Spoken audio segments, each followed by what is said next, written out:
ძველ დროს სილამაზე ითვლებოდა თუ ფეხის ტერფი იყო პატარა ზომის და რატომ.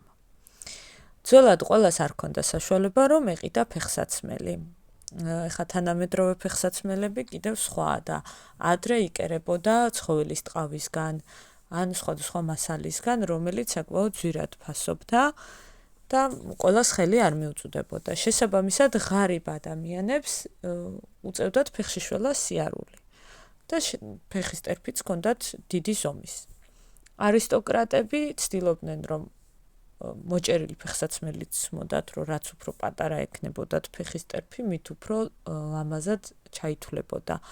ამის გამო ჩინეთშიც იყო სპეციალური ფეხსაცმელები, არის ამაზე მთელი ისტორიული მასალები, რომ ტანჯავდნენ ადამიანებს იმის გამო, რომ პატარა ზომის ფეხი ჰქონოდათ. სინამდვილეში ეს არის დამახინჯებული და არასწორი.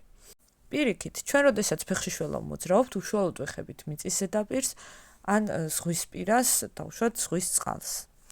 ორივე მათგანი არის ელექტროგამტარები. ჩვენ ადამიანებს, რა თქმა უნდა, დღის განმავლობაში გვიგროვდება ნეგატიური ენერგია, გარკვეული რაღაცა ემოციები და ასე შემდეგ, რომელიც არ ვიცით სად წავიღოთ.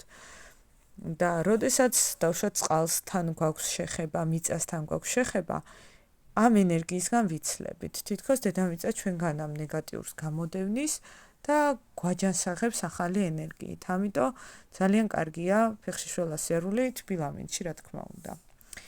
ახლა რაც შეეხება ერთ კითხვას, თქვენი აზრით, ბავშვი უფრო მარტივად იმოძრავებს კენჭებზე თუ დიდი ადამიანი და რატომ ფიქრობთ ასე?